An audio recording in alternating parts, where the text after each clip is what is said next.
I'm an addict named Ron. And I'm here by God's grace and God's mercy. It's good to be here in the greater Newark area. And I'd like to thank the Northern New Jersey Convention Committee, this fundraiser, for inviting me here and having a place for us to come on a Saturday. They've given me a workshop that's tailor-made for a guy like myself. You know, it's almost too easy. You know, I like to challenge myself, so it's up to me, right? What do we say? To thine own self, be true, right? So it's up to me to challenge myself, you know, so that I don't get locked too much into your yesteryear, right? It was my, you know, the war is over. The first thing I got to take a look at here with me, I'm going to try to get right with the workshop, right? First thing I got to look at is the war over? That's a question. That's a big assumption that the war's over. You know, I did a hit in Detroit a couple weeks ago, right, on the message versus the messenger. And in that workshop, I said I don't believe that it's the message versus the messenger. I believe that it's the message and the messenger. The message needs a messenger. The message is in the book. The messenger doesn't get the book and read the book and live the message. The message stays between the covers, you know? So is the war over? I don't think so. I don't think it's over. You know, what I think, right, if the war is over, then guess what? I'm looking for this kind of a first step. Huh? We admitted that we were powerless over drugs and our lives have become unmanageable. I don't think so. Our first step is we admitted we were powerless over our addiction. And it says in the second step that drugs were only the most obvious symptom of our disease. You understand? So I'm saying if the war is over, then I've assumed that my struggle has been only with drugs. Hey, tell me that's not how this program works.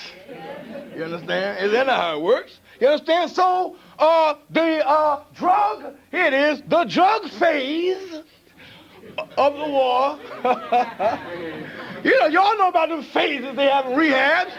Phase 1, phase 2, phase 3, then your ass go out somewhere. And then you got a phase life. Well, the drug phase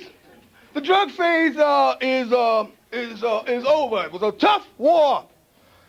It was a tough war, and the war was based on the fact that I had an inability to surrender to life in the way that life was. You know, I was always looking for a way to change reality, you know, and I didn't know how to do it. I didn't want to admit my powerlessness. I didn't have a clue what I had to do. I just kept fighting and kept struggling against something that it was an uphill losing battle for me. So what I really want to get to here, I need to tell you, I had a war with a particular drug, and I had a war with a lot of drugs. And I lost that war. That war is over. You know, it whipped my ass. It got me into what I hear it happens to most of us and say we're people, right? In the grip of a continuing and progressive illness whose ends are always the same. You know, and always for me means that there's no exception unless perhaps I think that I'm unique, you know, and that maybe I can use successfully when hundreds of thousands of other addicts failed. You know, I can't. You know, so that part of the war got me a lot of prison, a lot of police activity, you know. That's what they say on the news, right? Traffic is diverted on the GWB due to police activity, right? Some motherfuckers done robbed something trying to get away, you know. The police, that's what they call a euphemism. That's a word I learned in prison, euphemism, right? So that part is over, and I don't plan to go back to prison a day at a time. As long as the drug war is arrested, you know, as long as the drug war remains a prisoner, you know, I don't plan to go back a day at a time. So all that part is going too. What I need to talk about, right, is the continuing part of the war. All right, the war in the third part of the message. You know, the war is our message is that any addict. That means I'm assuming if you're not a visitor, a spectator here today, that you are an addict, and if you're an addict, that means that any addict can stop using drugs. That means any one of us. Give me inventory. Addicts. Who are in here? We said we can move on, shall we? Yeah, it's good to know I'm in good company. You know, good to know I'm in. Sometimes I go to places for my job and I speak on another level, doing some other stuff, and I feel like a freak. You understand? You know, because the people, they don't let you know that they with you. They don't let you know that they like you. You understand? So there are a whole lot of people out there like us, but they keep secrets. They keep secrets, you know. So I want to talk about the stuff that's not so obvious. The third part of our message, which is the part that comes after the obsession to use has been lifted, which is and find a new way to live. Yeah, that's the hit here. The whole thing is about how to find a new way to live. All right? So that the war, I'm sure that the war will not be over until I die. What do I mean by that? They tell me, well, I read the book. I listen to your experience. Your experience tells me that the longer we live our program, fourth step, right? The more God puts us in positions where issues surface. Understand? An issue is a new living experience that I don't have any experience with. You understand? You might have it, but I don't have it. I've got to do some things. Because I got to do some things they talk about in the second step.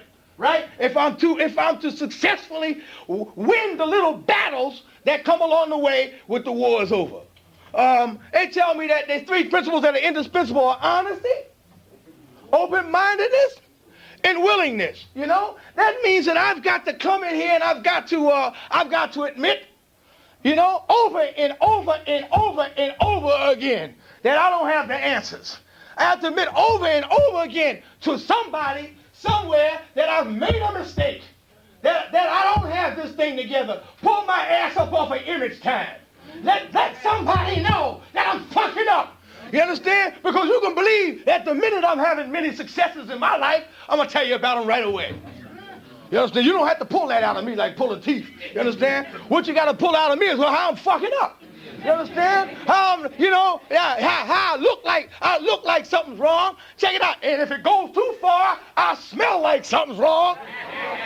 Right? You know? And you say, what's wrong? And I say, oh, nothing.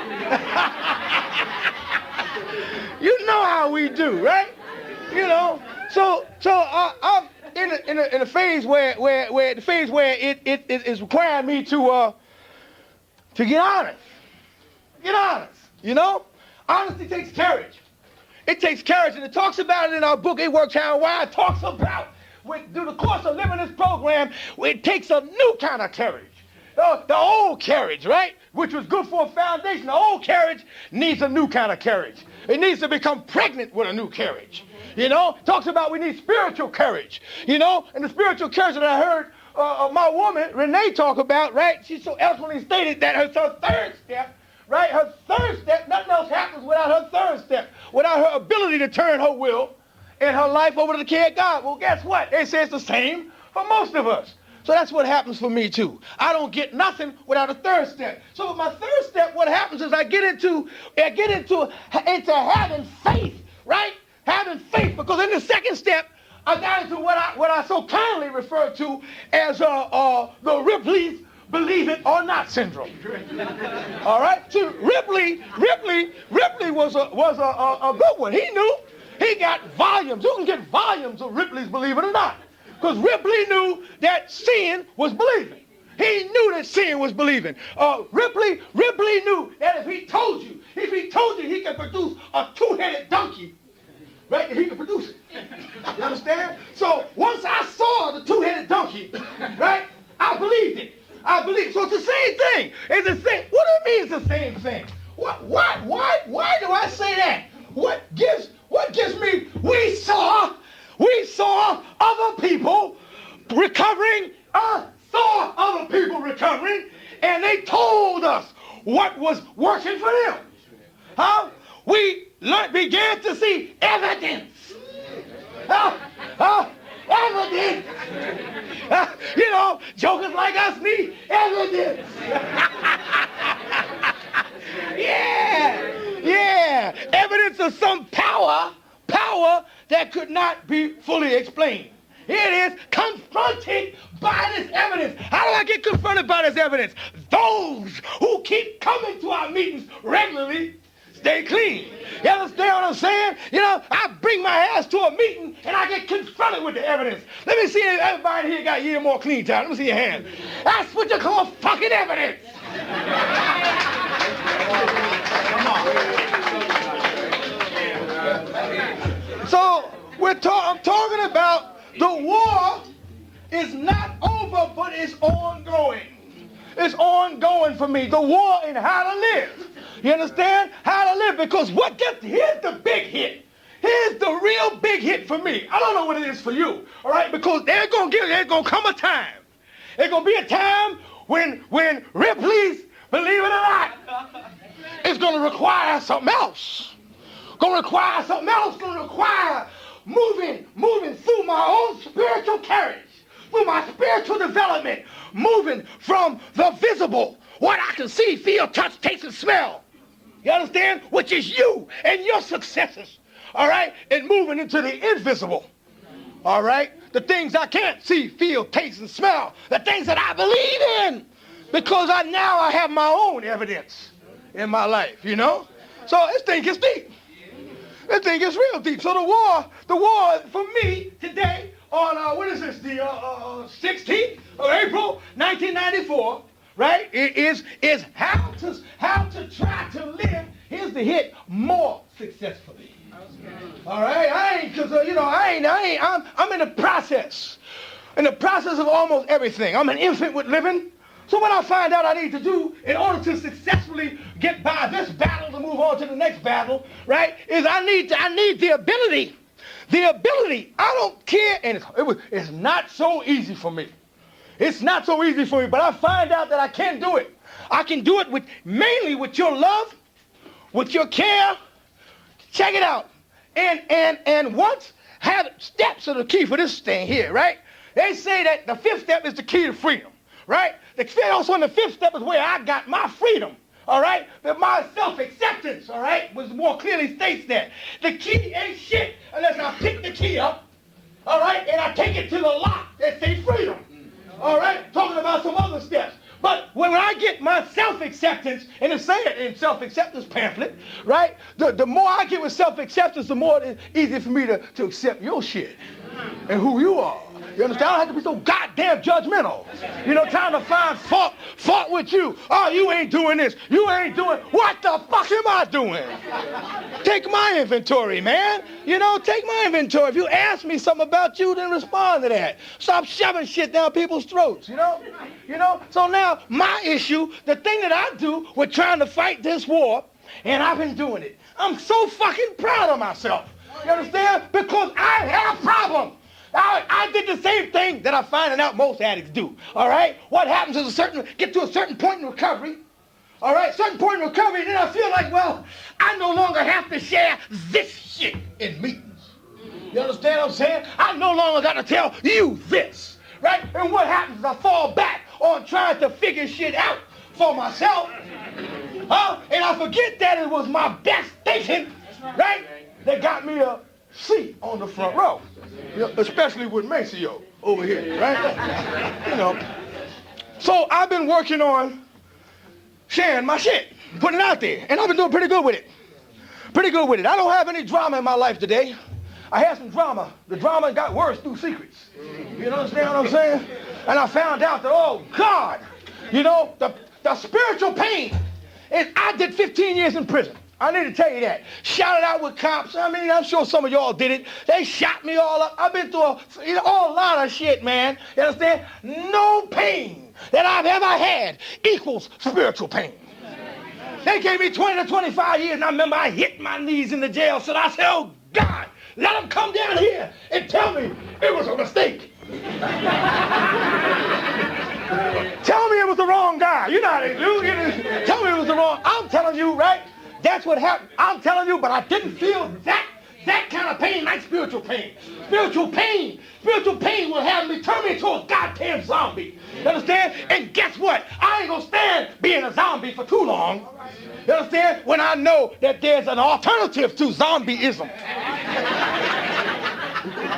An alternative that I know so well. So well, you know? That they would say that distorted security and familiar pain. You understand? How if my faith gets cut on it, all right, when I don't work my 10th step, when I don't take my inventory, you understand? And it's the faith that I need to go forward to places I've never been before. You understand? It's easy for me to work in the areas that I know, even the areas that I know in the here and now. but in terms of trying something new that I don't have as a personal experience. You understand? It's tough. So what I gotta do is I gotta have some honesty, right? I come in here and I say, I don't know. I don't know.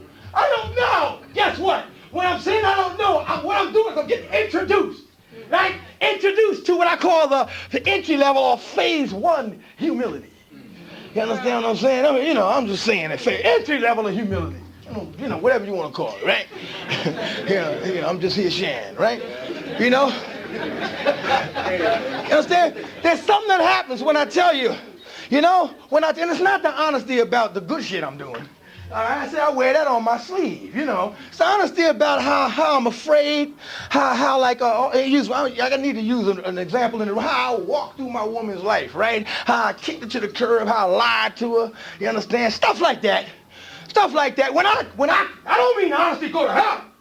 I'm not talking about go to hell. I'm talking about honesty to me. To admit the kind of person that I had become. You understand? How I had become. Because if I go to hell and admit who I was and then change, we say, if nothing changes, nothing changes. You understand? And then I had to go to some people, right, and share that shit. This is what's going on with me. Understand? And then I had to have some open-mindedness. What does that mean? Once I tell you what the fuck is going on with me, all right, I now almost have done the third step because I got no juice on what you're going to give me back.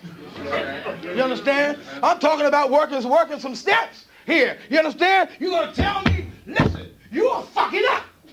Would you want to be treated like this? Would you want anybody doing that to you? You understand? What kind of recovering addict are you? You call yourself a spiritual being, then act like a fucking spiritual being. You understand what I'm saying? Man, those are things that will get me humble. I got an image I want. You understand? I don't mean image on the street. I'm talking about an image. What does it say here? Huh?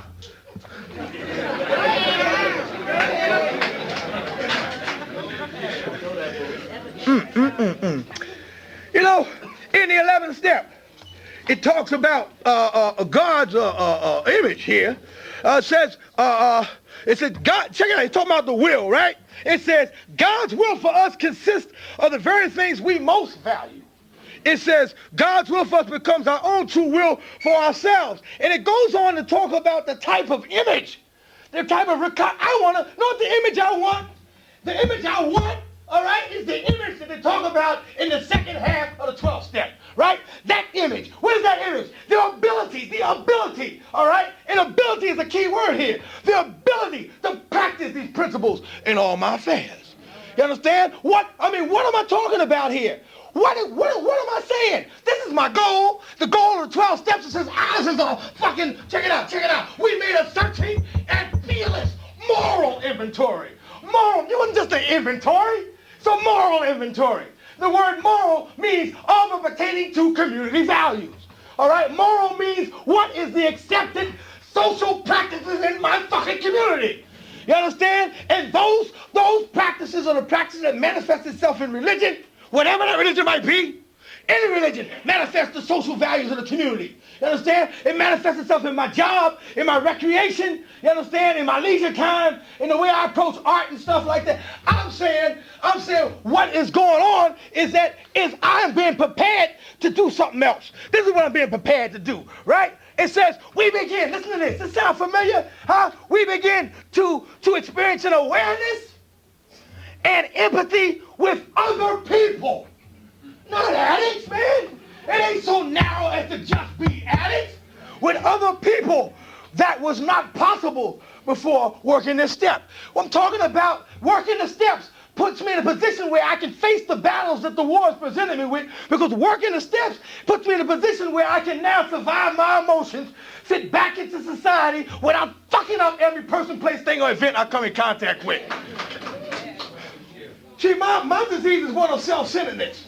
That means any relationship I enter into, any relationship, one with you, one with my job, one with my woman, one with my family, you understand? One on a basketball court, you understand what I'm saying?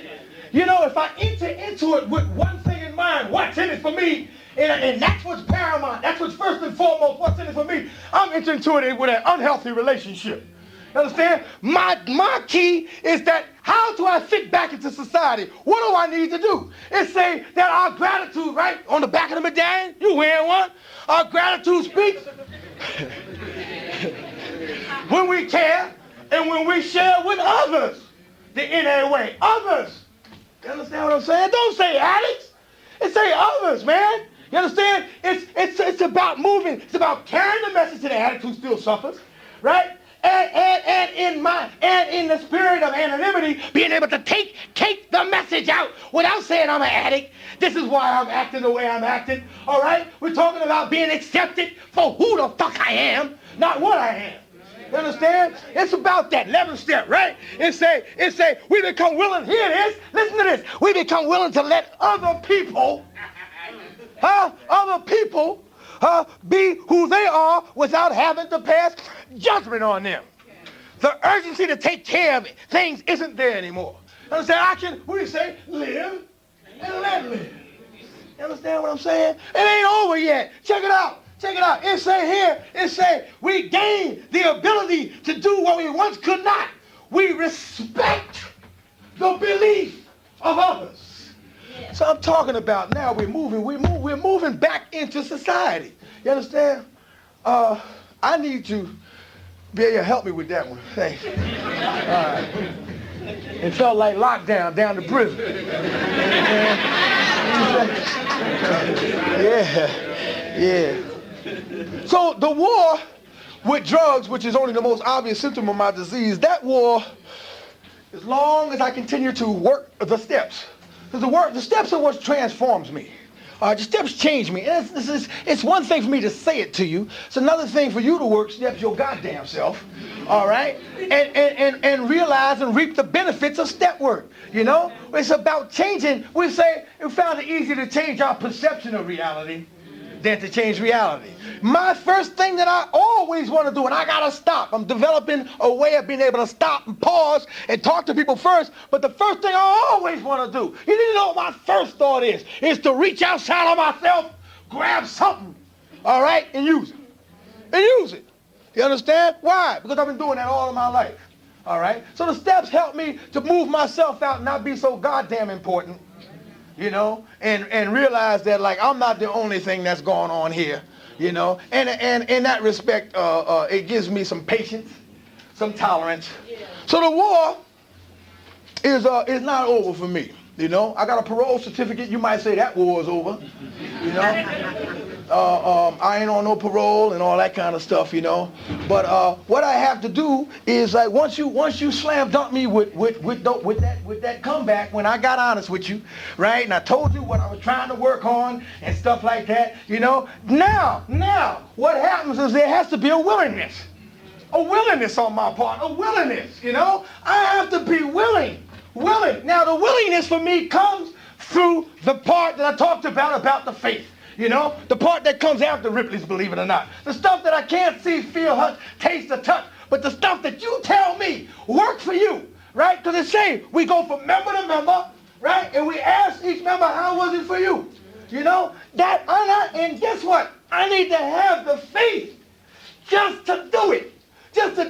Now, you know what? Let me share this with you, right? And this should make a good friend of mine smile, right? It's in the second step in the work time why. Listen to this. Many of us use spiritual principles as a power greater than ourselves. We come to believe that by practicing these principles in our lives, we can be restored to sanity. We have tried many times, here it is, listen to this shit. We have tried many times to think ourselves into a better way of life.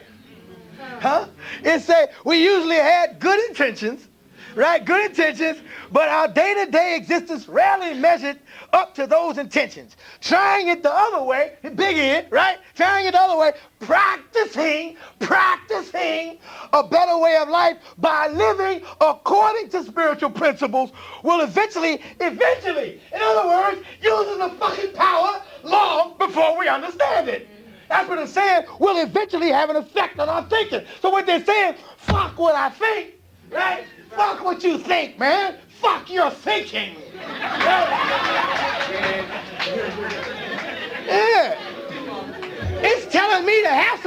goddamn faith. Have some faith, all right? Have some faith that if I do what you did, not what you thought I should do, because you gave me a living experience, you told me that this is what I did. And if I do it, even though I don't think I should do it, I don't have any experience, so just fucking do it. And I'll come too. I'll come too. So here we're talking about faith. Faith.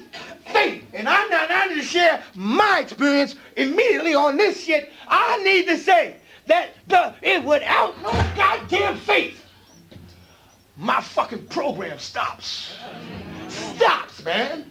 You know, it stops. I can only go so goddamn far on belief. That's right. I need more than just belief. You understand? I gotta run on your goddamn belief because maybe you've done some shit reading from a later page, right, in a book. You've done some shit that's worked for you, right? I have to have faith that's gonna work for me. So guess what? I gotta put some fucking action and humility behind the willingness. The humility of just doing it, man. Just doing it, coming back with the mistakes, telling you that I made mistakes, man. Telling you I fucked up, made new mistakes. I fucked up. I did the same thing, expecting a different result. But I need to come back with it. You understand? Let me tell you why I need to come back with it. All right? Here. This is why I need to come back with it.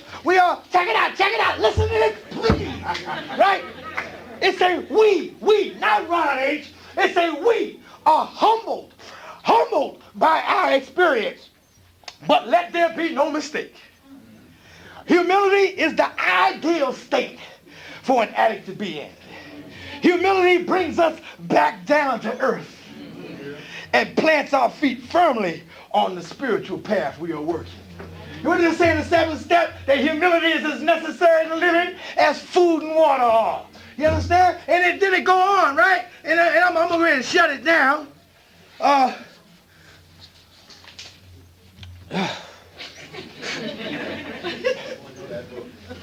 This ain't work how and why. 12th step. It says humility is always. That's like the word in being in the grip. We're always, jails institution, always. Humility is always a desirable state, whether we are asking God of our understanding to remove our shortcomings. Now check this out. Listen. Conducting business with a co-worker. We ain't talking addicts now. We're talking about all our affairs. Conducting business with a co-worker or talking to a friend. I need the ability to be humble, to admit my shortcomings, to ask for help all the time.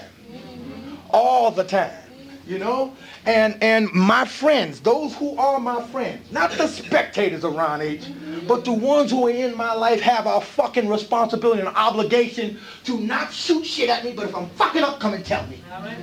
Just come and tell me. I may not like it. Check it out. You may think that you're jeopardizing the relationship. But if we don't have no type of relationship, you can bring it right to me. We really ain't got nothing.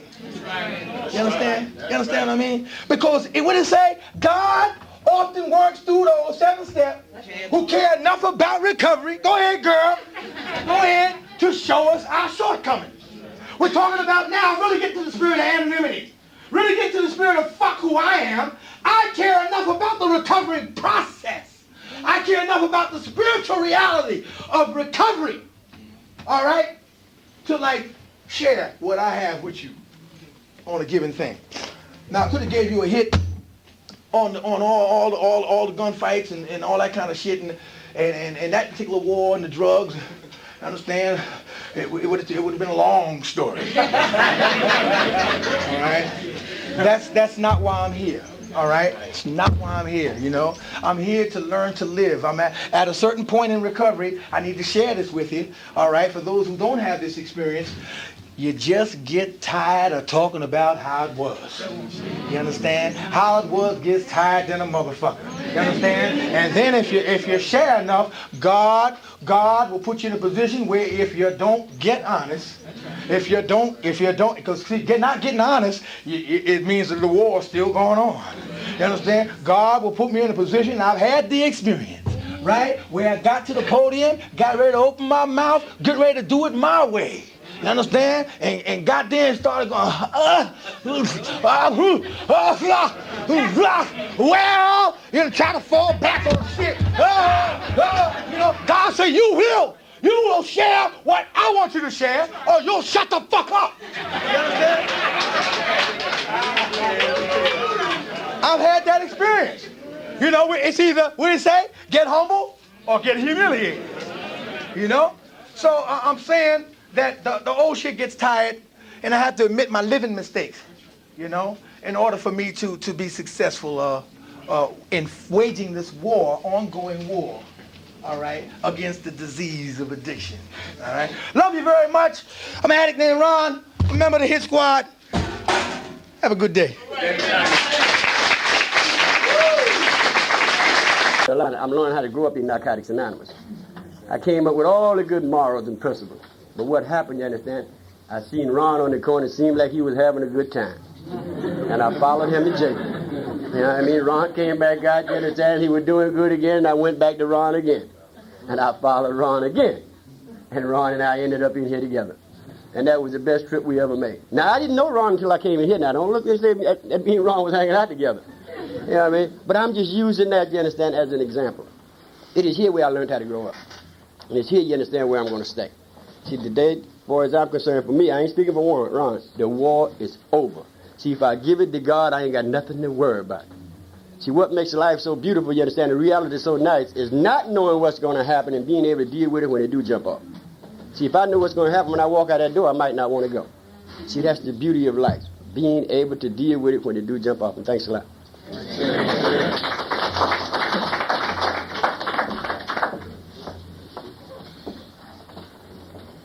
We got 20 minutes.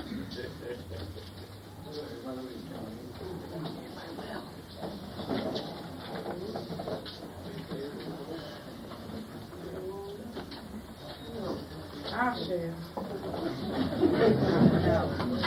We celebrate today.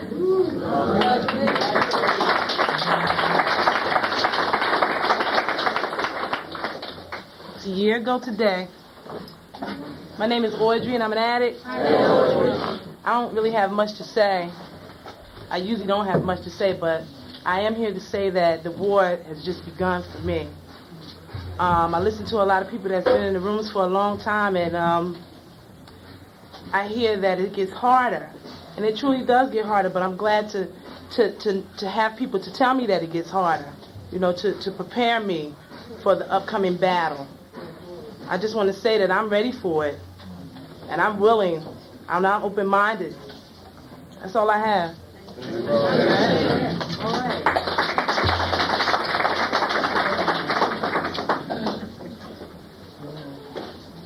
My name is Gad, and I am an addict.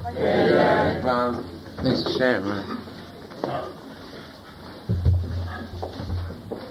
Narcotics Anonymous has been a blessing for me in my life. Taught me a lot of things. Like Ron said, the war's not over, neither is the battle. Every day I go through a battle, staying clean one day at a time. You know, y'all let me know I ain't got to do it no matter what. You know, I got old attitudes and behaviors, you know, I'm on the verge of changing right now. I know I have to change these things. You know, it wasn't, I haven't had a job yet. These 33 years that I didn't also, you know what I'm saying, had a claim on, you know. I haven't had a job yet that I didn't have some lawyer, you know what I'm saying, to get me some money out of it, no matter what. You know, even through recovery, you know, that battle of my old attitude and behavior is still fighting with me. And like the disease, you know, the disease always gave me a reason and a way that I felt that, you know, I can get over. And in recovery, you know, I lost a couple of jobs just behind, you know, doing them things, you know, just behind doing them things. And like, you know, but through God's grace, you know, I prayed on God that, you know, to remove these defects of character of mine, because that is a great big defect of character of mine, you know, any means necessary to get more, you know, because I wanted it all, you know. I like to have money, you know, and like, you know, like where I'm at right now in the day, like, my financial and with my children and whatnot, I'm always like looking for a way to better myself, you know. And like just last week, I hurt in my finger at my job. It was real minor, but it got it a little swole. And right away, my disease stepped right in, and it was saying, you know, God, this is another way you could like get a compensation case out of this right here, because my boss sent me to the doctor, and the doctor was like it was swollen one night. He gave me a couple of days off, and right away, my old attitude, my behavior, my thinking jumped right in, and I wanted to like take it a little farther. You know, and I ain't prayed doing it, I ain't talked to nobody about it, but God, He stepped in, the God of my understanding stepped in, and He ran the tape for me, because I wasn't thinking about it at all. He ran the tape for me back to the previous job that I had, that I slipped, because I didn't want to work, I slipped, and it took me into another lie after another lie, and then I was telling him all these things was wrong with me, and then he took away from me what was freely given to me, which was a good job. And like right then and then, you know, I had to get honest. And when I went back to work and whatnot, my supervisor told me the guy at the hospital called and they made up these appointments for you some therapy. And I told my boss, I said, I can get my therapy right here on the job. I said I could work this finger right at you. I got real honest. I could have went with it, but I knew I had to get honest, because if I'd have went with another lie right then, see, the God of my understanding showed me, but God, you know, what happened to me the last time. I lost that job, but like, I was like on the move to do this whole thing all over again. I was gonna lie, go through the whole thing all over again, take them days and say my finger all messed up just to try to get some more money. But it wasn't like that, you know, this time, whatnot. I like, you know, took that little message right there, because I wouldn't know what is a spiritual awakening, but I just look at it, it was a spiritual awakening because he like just ran this move before me, and I like took heed to it. I just got honest with my job, you know, and like I'm not going to this doctor. I'm not seeing the doctor because there ain't nothing wrong with me. But my disease is like, God, you got a bump on your finger, and like you could work this here. You know, this could be a compensation case, guy. You know, you done went through this here before. You know how to do this here thing. But then I also remember the pain and the suffering and the humility that I went through from my last job. You know, it was a good job, good paying job, but I slipped on ice. Only thing I did was just land on my ass. I bounced, you know, but instead I laid down because my disease said, God, you slipped on ice, you on the job, boom, you done messed up your back. So I laid down and I went with the lies. And when I came down to the hospital and I got me a lawyer and everything was all right, my boss said, God, you's a threat to the job now because you hurt your back. And we can't use you no more. And that was a good paying job, boy. A good paying job. And I like suffered, boy, rent was due and all these other bills were due. Easter was right around the corner.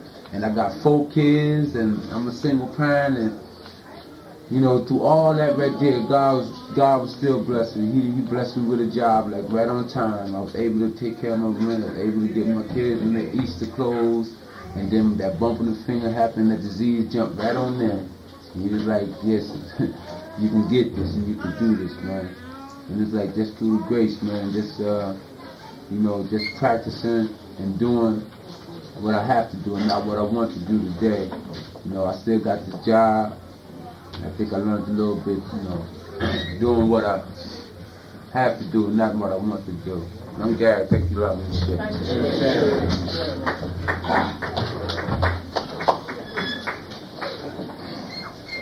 Good evening, family. My name is Herman. I'm an addict.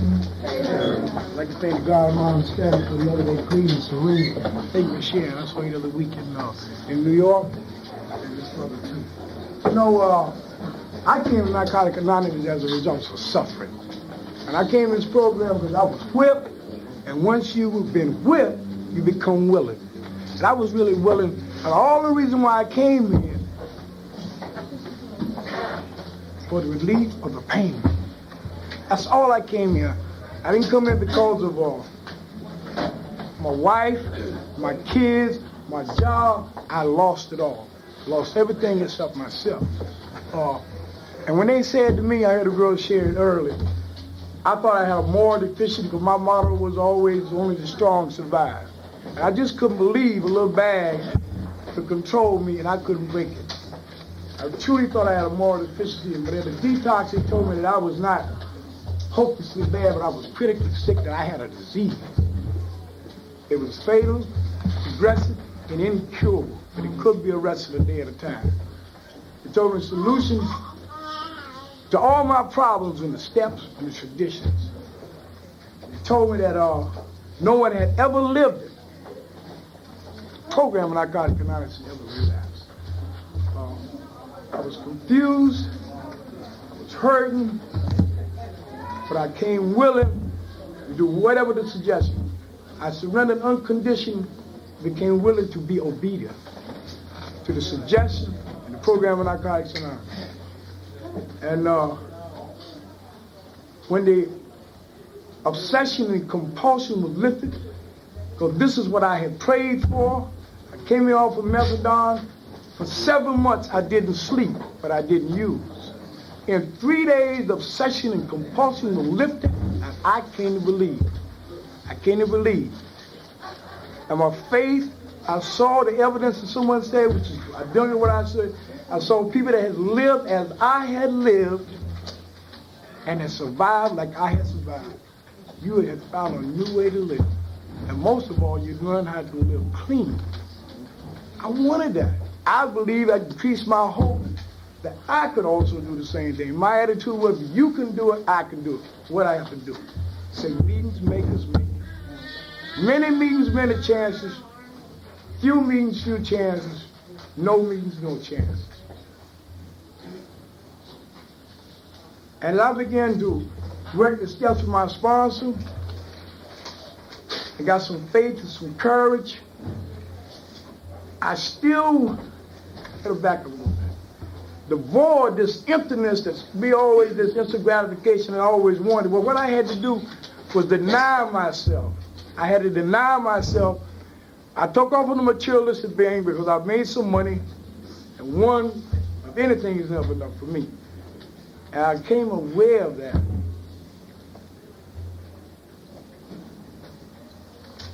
And I stopped carrying money in my pocket. Then the sex thing jumped off, and I almost got killed because my ex-wife had her grandsons to beat me up. I almost killed her. But I kept making meetings. I let go of that false pride and that image. So my sponsor came and said, man, you got to keep making meetings. I was going to meetings with these big old glasses on. Everybody thought I was terminally hip and fatal cool. But when I would pull them off and show them to them, I could see the pain in their face, but it wasn't in mine. But I kept making meetings. And as I was doing the fourth and sharing the fifth step, I came into self-acceptance. I came into self-acceptance. When I came in here, there was a lot of things that I wanted and I thought that I needed. And all of a sudden, it just wasn't important no more. It just wasn't important no more. It was not important. And as I began to grow spiritually, I hear people sharing stuff in the room and talking about spiritual pain. And as you grow spiritually, there's a healing process for me that allows you to go through with a minimum amount of things. And I hear people sharing stuff when I was saying, damn, people think it seems simple to me. And I realized I was going through those same situations, but it's for the minimum. I always say discomfort. And people talking about pain. I said, what are you talking about? It's, for me, it's only a minimum of discomfort. But as a result, and I'll tell you something, that fifth step, I felt that I was free of bondage of self. I felt that the world didn't hold no about people, places, and things. And today, my fulfillment comes from within. The only thing another human being can do for me is enhance the feeling I already have. And I know today, I you know what? Even before I came to Narcotics Anonymous, I always had this emptiness, and I always try to fill it up with people, places, things. As far back as I can remember. But today it's filled. Today the void is filled. Today I have peace in my life. Sometimes I come right into the moment.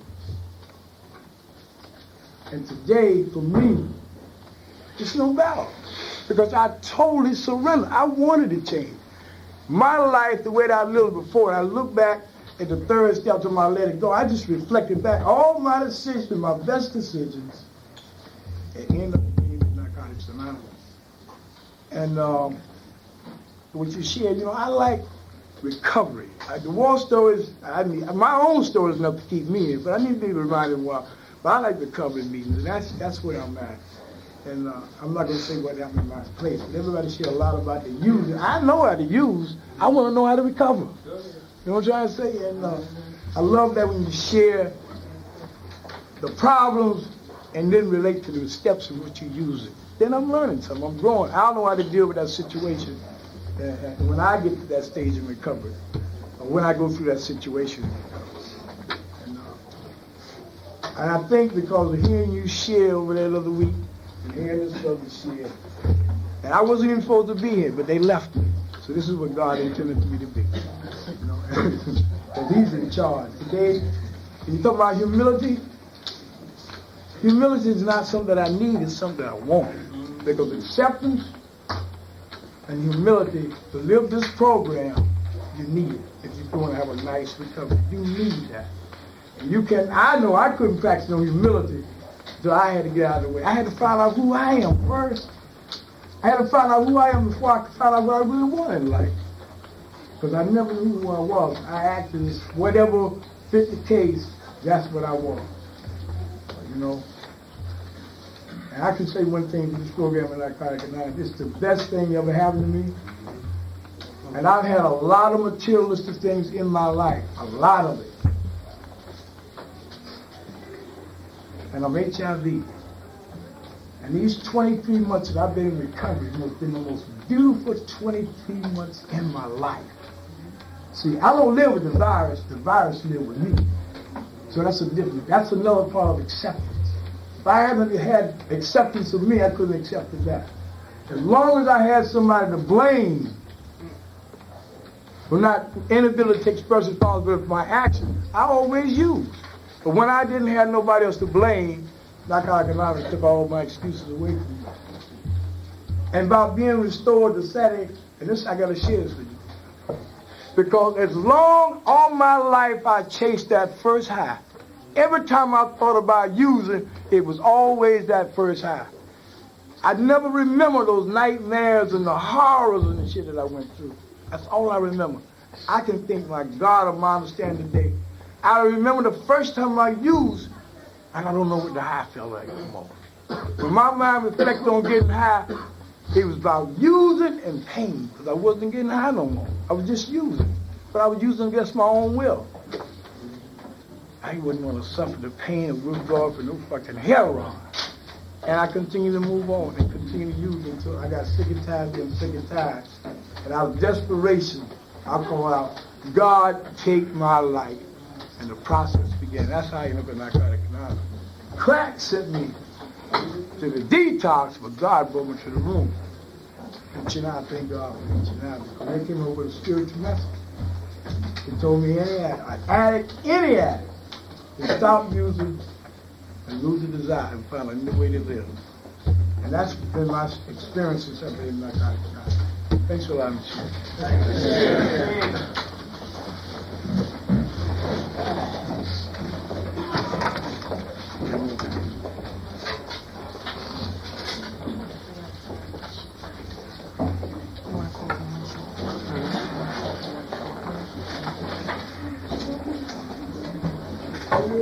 Does anybody have anything they really need to talk about?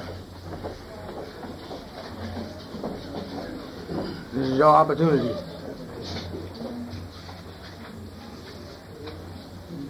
Life has pain. It has pain, and it tells us that at this point, right, we begin to feel the reality of living without drugs, or feel the pain of living without drugs or anything to replace them, you know. And it says,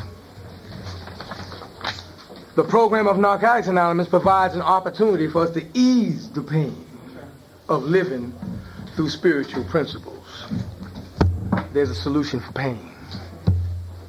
I'm Pat, I'm an addict. Amen. Can you again help me thank Ron for bringing us through?